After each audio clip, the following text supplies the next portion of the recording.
Welcome back to another video, guys. Today we are going to discuss about the characteristics or the features of object oriented programming. That means we are going to discuss some of the characteristics that a language have to undergo within the object oriented programming structure. This is otherwise the acronym is known as OOPS concept. So the OOPS concept has several characteristics. The first one is class, the second one is object, the third one is inheritance, the fourth one is polymorphism, the fifth one is data abstraction and encapsulation, the sixth one is dynamic binding, and the seventh one is message passing.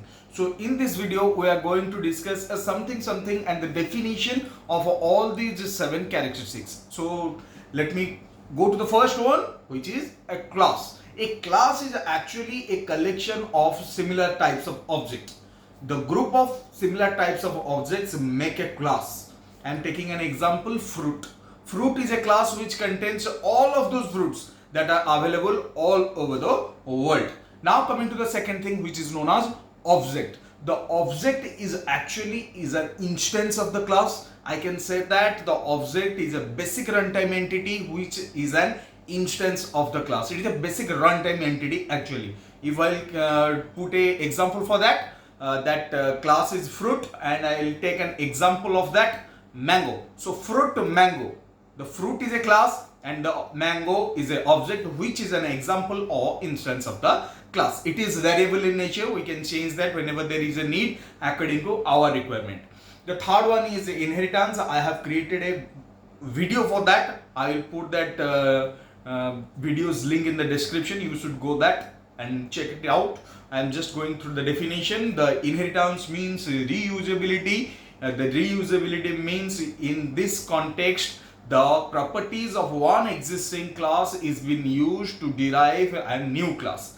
That old class is known as base class or parent class, and the new class that is derived is known as the derived class or child class or subclass. The old class is also known as the superclass.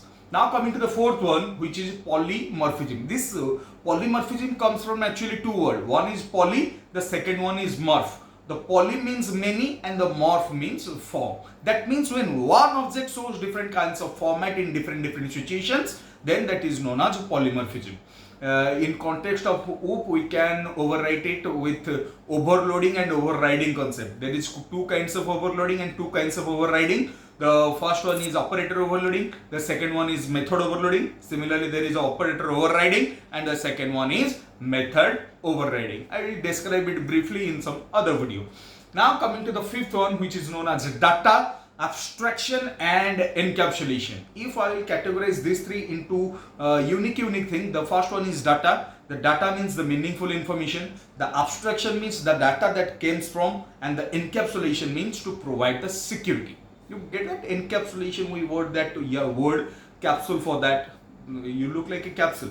You have different elements about that and a plastic coating covering that elements. That capsules you take. It is that fundamental. So data and abstraction and encapsulation means all of those meaningful information that is being derived that must be kept secure. And this is the mechanism of data abstraction and encapsulation. For security reasons, we can use different types of access specifiers for that. There are four kinds of access specifier. The first one is public, the second one is private, the third one is protected, and the last one is being default. So access specifier means the access specifier is something that specifies who can access the program. It is that administrator who describes who can access that program. Four kind of access specifier: public, private, protected, and default. Public means it has no restriction. Private means it has a highly restricted one. The protected means it is public but in some specific area. And in the default category, the methods used in that program should remain within the public section and the data members should remain within the private section. Repeating, in the default mode, the methods used must be restricted within the public and the data members that is used in that program that must be kept secure within the private. Now coming to the fifth one, which is known as dynamic binding. Dynamic means variable in nature. Binding means linking. So dynamic binding means it is a linking of that procedure call to the program, and it can be disconnected whenever there is a need. It is a basic runtime and it is variable in nature. That is dynamic binding.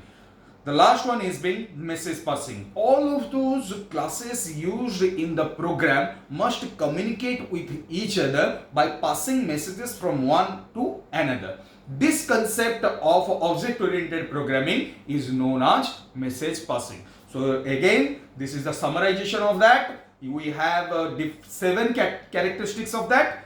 Of OOP, the first one, class, object, inheritance, polymorphism, data abstraction and encapsulation, dynamic binding, and message passing. So this is it for the characteristics of OOP. If you like it, comment, like, and subscribe.